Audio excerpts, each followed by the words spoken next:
자, 오늘은 역사상 가장 흥미로운 문학 퍼즐 중 하나죠. 바로 에스더서에 숨겨진 비밀을 한번 파헤쳐 볼까 합니다. 한 민족이 그것도 전체가 구원받는 엄청난 이야기잖아요. 그런데 정작 주인공이어야 할 신이 마치 의도적으로 뺀 것처럼 보인단 말이죠. 대체 왜 그랬을까요? 겉으로만 보면 에스더서는 정말 흥미진진해요. 궁중암투도 있고 용감한 왕비도 나오고 민족을 말살하려는 어마어마한 악당까지 아주 극적인 이야기죠. 그런데 정말 놀라운 사실이 뭔지 아세요? 이 이야기 전체를 통틀어서 신의 이름이 몇 번이나 나올까요? 정답은 0번입니다. 네, 단 한 번도 나오지 않아요. 이건 절대 실수가 아니에요. 오히려 작가가 정교하게 설계한 미스터리의 첫 번째 단서라고 할 수 있죠. 자, 이제부터 이 이야기의 표면 아래 숨겨진 진짜 의미를 찾아봐 하고 우리를 초대하는 겁니다. 자, 그럼 첫 번째 단서부터 한번 따라가 볼까요?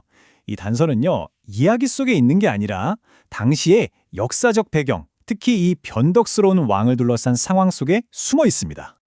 에스더서에 나오는 아하수에로 왕, 이 사람은 역사 속 인물인 크세르크세스 1세가 거의 확실합니다. 이 사람이 어떤 사람이냐면요, 한 번은 바다가 자기 뜻대로 안 된다고 바다의 채찍질을 300대나 하라고 명령했던 그런 다혈질의 인물이었어요.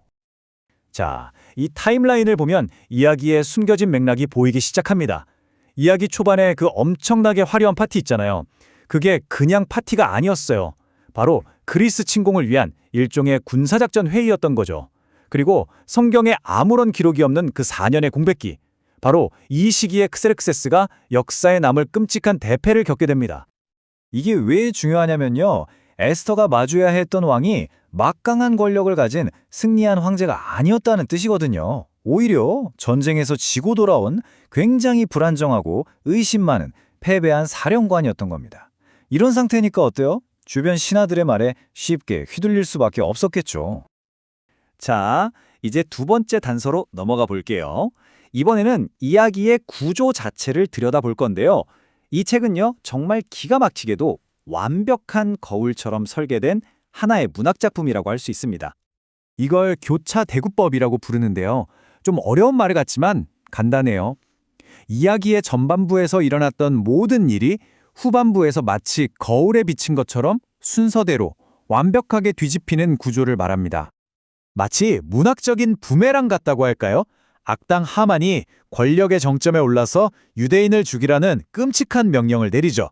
그런데 딱 하나의 사건을 기점으로 상황이 완전히 역전돼서 하만은 몰락하고 오히려 유대인을 살리라는 새로운 명령이 내려집니다. 한민족의 운명을 바꿔놓은 이 거대한 역전극, 그 시작이 무엇일까요? 정말 어이없게도 왕이 그냥 하룻밤 잠을 설친 것, 바로 이 사소한 사건이 모든 것의 시작이었습니다. 자, 세 번째 단서입니다. 여기서 우리는 주인공과 악당의 갈등이 그냥 둘 사이의 개인적인 원한이 아니라는 걸 알게 됩니다. 훨씬 더 깊고 오래된 이야기가 숨어 있어요. 주인공 모르드게, 그리고 악당 하만. 이 둘은 알고 보니 수백 년 전의 원수지간이었던 두 왕의 후손이었습니다. 모르드게는 이스라엘의 사울 왕의 후손이고 하만은 아말렉 쪽의 아각 왕의 후손이었죠.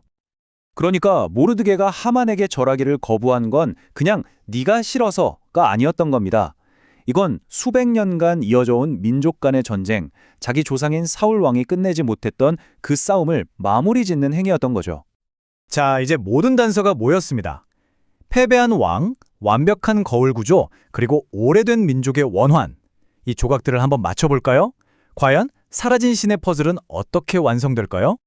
정리해보죠. 우리 손에는 지금 몇 가지 단서가 있어요. 전쟁에서 져서 극도로 불안정한 왕, 모든 게 뒤집히는 거울 같은 이야기 구조, 수백 년 묵은 원한, 그리고 정말 우연처럼 보이는 왕의 불면증까지. 이 모든 단서들이 가리키는 건 딱 하나입니다. 바로 이 이야기의 핵심 사상인 헤스테르파님, 히브리어로 숨겨진 얼굴이라는 뜻인데요. 바로 이 개념이 에스더서의 가장 큰 비밀을 푸는 열쇠입니다. 그러니까 신이 없는 게 아니라는 겁니다. 단지 그 얼굴을 숨기고 계실 뿐이라는 거죠. 에스더서는 말합니다. 신은 기적처럼 나타나는 게 아니라 인간의 용기, 정치적인 상황, 심지어 왕이 잠 못 드는 하룻밤 같은 아주 평범한 일상 속에 숨어서 이 모든 것을 엮어 결국 구원이라는 거대한 그림을 완성해내신다고요.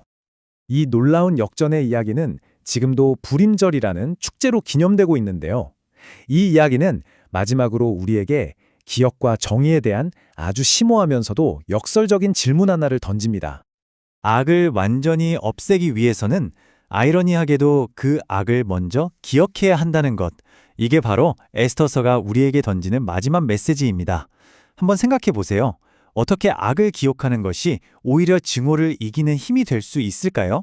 어쩌면 신의 얼굴이 숨겨져 있는 것처럼 보이는 바로 오늘날 우리에게 가장 필요한 질문일지도 모르겠습니다.